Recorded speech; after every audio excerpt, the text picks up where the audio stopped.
Hello, നിങ്ങൾക്ക് ഇന്ന് എന്തായിരുന്നു ബ്രേക്ക്ഫാസ്റ്റിന്? ഇവിടെ അപ്പവും തക്കാളിക്കറിയായിരുന്നു കേട്ടോ. അതിൻ്റെ റെസിപ്പി ഒന്ന് കണ്ടു നോക്കിയാലോ?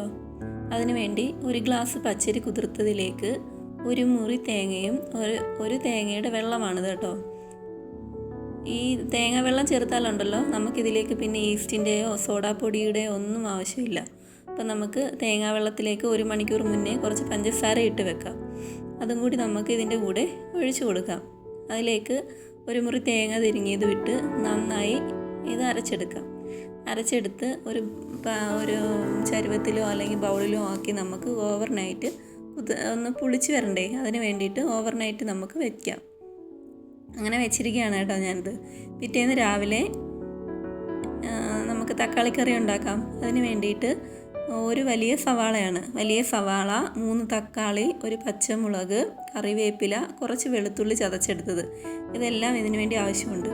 നമുക്ക് ചീനിച്ചട്ടിയിലേക്ക് വെളിച്ചെണ്ണ ഒഴിച്ച് വെളുത്തുള്ളി ഇട്ട് മൂപ്പിച്ചതിന് ശേഷം അതിലേക്ക് നമുക്ക് സവാളയും പച്ചമുളകും കറിവേപ്പില ഇട്ട് വഴറ്റിയെടുക്കാം. ഇത് പെട്ടെന്ന് വഴന്ന് വരാൻ വേണ്ടി നമുക്ക് കുറച്ച് ഉപ്പും മഞ്ഞൾപ്പൊടിയും കൂടി ഇട്ട് കൊടുക്കാം കേട്ടോ. ഇത്രയും ചെയ്ത് നന്നായി വഴറ്റിയെടുക്കാം. നന്നായി ഇളക്കി നന്നായി വഴന്ന് വരാൻ വേണ്ടി നമുക്കിതൊന്ന് അടച്ചു വെച്ച് കുറച്ച് നേരം വേവിച്ചെടുക്കാം. ഇതെൻ്റെ ഒരു പുതിയ യൂട്യൂബ് ചാനലാണ് കേട്ടോ. അതുകൊണ്ട് അതിൻ്റേതായ പ്രശ്നങ്ങളൊക്കെ ഈ വീഡിയോയിലുണ്ടാവും. നിങ്ങളെല്ലാവരും ഒന്ന് സബ്സ്ക്രൈബ് ചെയ്യണം. അപ്പം നമുക്ക് തലേന്ന് അരച്ച് വെച്ചിരുന്ന ആ ബാറ്ററില്ലേ, നമ്മൾ പുളിപ്പിക്കാൻ വേണ്ടി വെച്ചിരുന്ന അപ്പത്തിൻ്റെ, അത് നമുക്ക് എന്തായി നോക്കാം. നന്നായി പുളിച്ച് വന്നിട്ടുണ്ട്. അതിലേക്ക് നമുക്ക് ഉപ്പ് ചേർത്ത് നന്നായി ഇളക്കി ഒരു പാൻ ചൂടാക്കി അതിനകത്തോട്ട് ഒഴിച്ച് നമ്മൾ ദോശയ്ക്കൊന്നും പരത്തുന്നത് പോലെ ഒരുപാട് പരത്തിയെടുക്കണ്ട കേട്ടോ. ചെറുതായിട്ട് ഒഴിച്ച് ജസ്റ്റ് ഒന്ന് പരത്തിയാൽ മതി. അത് അടച്ച് വെക്കാം. ആ സമയം കൊണ്ട് നമുക്ക് ഉള്ളി വഴന്നിട്ടുണ്ട്. അതിലേക്ക് തക്കാളി ഇട്ട് നന്നായി ഇളക്കണം കേട്ടോ. നന്നായി ഇളക്കി അടച്ച് വെക്കണം. കുറച്ച് നേരം അടച്ച് വെക്കുമ്പോൾ തക്കാളി നല്ല സോഫ്റ്റായി വരും.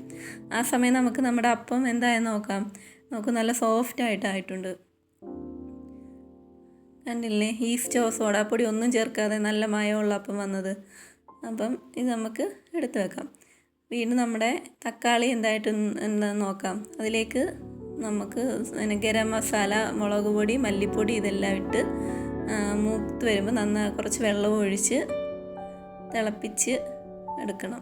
ഇതിലേക്കൊരു ടേസ്റ്റിന് വേണ്ടി കുറച്ച് പഞ്ചസാര ഞാൻ ചേർക്കുന്നുണ്ട് കേട്ടോ. ഓപ്ഷനിലാണ്, നിങ്ങൾക്ക് താല്പര്യം ഉണ്ടെങ്കിൽ മാത്രം ചേർത്താൽ മതി. അപ്പം അത്രയേ ഉള്ളൂ, നമ്മുടെ അപ്പം റെഡി. അപ്പവും തക്കാളിക്കറിയും കൂട്ടി നമുക്കിന്ന് ബ്രേക്ക്ഫാസ്റ്റ് കഴിക്കാം.